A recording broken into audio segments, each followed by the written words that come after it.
Chapter 24. The Sin is Within Us. My world is torn apart by plenty of incessant battles with inward demons who brand my conscience with guilt so indelible that I cannot help wondering how I could have resigned to it. Your words have just encapsulated the concept of sin, which is actually a mental enslavement, the redemption from which requires a colossal mental transformation. Why do you always have to be so outspoken? Because this truth must be told. After all, in our infancy, we depend on others who imprint our minds with their values, desires, and purposes.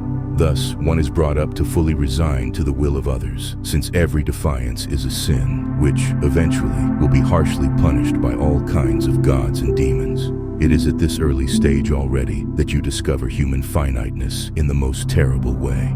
Indeed, this is how I was brought up, and consequently, for many years I had been deliberating with myself a universe of sins and hard feelings. But now I have discarded these concepts entirely. Not only am I guilt-free now, but more importantly, I am incapable of any sins whatsoever, living in an entirely different mental world. My world is under the dominion of no gods, since I became my own god. To your amazement, transferring yourself to a world free from sin and guilt, dominated by a God after your own image, is nothing short of a divine miracle, which even God, if he had ever existed, would have taken pride in. Regardless of your decision concerning God's existence, society certainly uses his supposed powers on you. Correct? Even if one sees through these subconscious manipulations, it is already too late to shake them off. Therefore, whenever you graciously reveal to your fellow human your true, untamed emotions, suppressed so brutally for so long, you are nothing short of a lifesaver. This revelation allows your listener to believe in God without fearing his petty, terrorizing nature, which the people of power always attribute to him. If any personification of God is heresy, why in the world do they always choose to personify him as so demonic, rather than benevolent, sympathetic, and intimate? My point is that they use the fear of God as an instrument of their power. From here follows that what matters is not your belief or disbelief in God, but whether it empowers you or enslaves you to the manipulation of others, thus belittling yourself.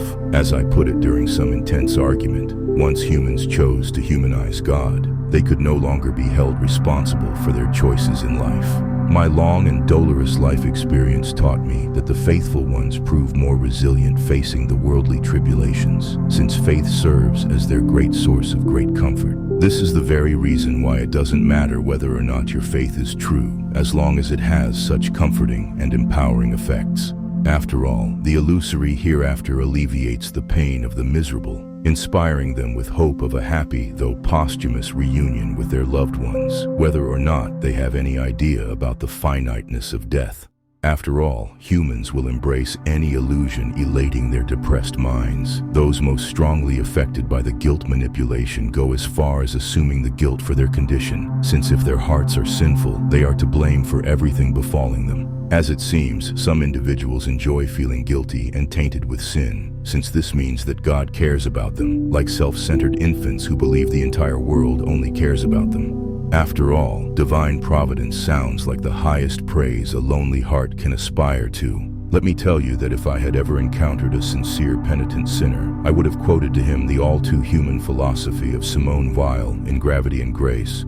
All sins are but attempts at filling voids. Oh, how sensitively and gently she phrased it. Upon hearing this, I'm sure he would weep madly, realizing just how natural his inner struggle was. With all due respect, it will take long for those haunted with sin to embrace our down-to-earth common sense, since their minds are hovering at the heights of hubris, assuming they converse with some superlunary entities. Maybe this hubris, too, is just another trick played on the minds of the common people struggling to accept their finiteness. So what are we, honestly speaking? We too are disoriented common people, who curiously endeavor to explore the infinity, like some curious fools marching into the pitch-black darkness, armed with just a tiny candle. We cry for the absence of the absolute truth, yet get thrilled by any streetwise philosophy, as if it can diametrically twist the plot in the detective story of our lives. Choosing to live free of haunting sins involves many challenges, since the concept of knowing there is something up there, no matter how groundless it is, serves as a source of great consolation. Every human mind badly needs such a support, which seems like a most charming, tender caress. By contrast, it always takes a hero to take your route in life on your own. Every human, born blind to reality, cannot foresee the final act in one's play of life, and must struggle to learn it until the very last breath. On top of that, as if one has not enough challenges to face, fellow humans burden the individual further with all their world of convictions and superstitions. Precisely put, but allow me to add one little insight. Your very concept of sin is but your fellow human's guilt imprinted in you. That is to say, it expresses your fellow humans' frustration at their lack of free choice upon seeing you make your own choices. Once they burden you with their guilt, they will arrest your development, weakening and bonding you to their mighty arms. Yet you, despite your youthful heart and mind, have already proved wise enough to make your own choices, breaking the age-old manacles society had forged for your mind. Once you took flight, as free as an eagle, you spotted countless possible routes to be taken deep inside you. It seems that it was only at that point in life when, after much exploration and deliberation, I had chosen to take my own route and shake off the manacles of sin and guilt, that my dear ones started having their own introspections, questioning their own ways. I believe their eyes betray occasional doubt and suspicion regarding alternative ways of life. In short, I consider the concept of sin and guilt a crime against the human mind, and believe it is the duty of every parent and teacher to free humans from these bounds, to allow them to choose their own lives, and the sooner, the better. So just how deep does the concept of sin permeate your life?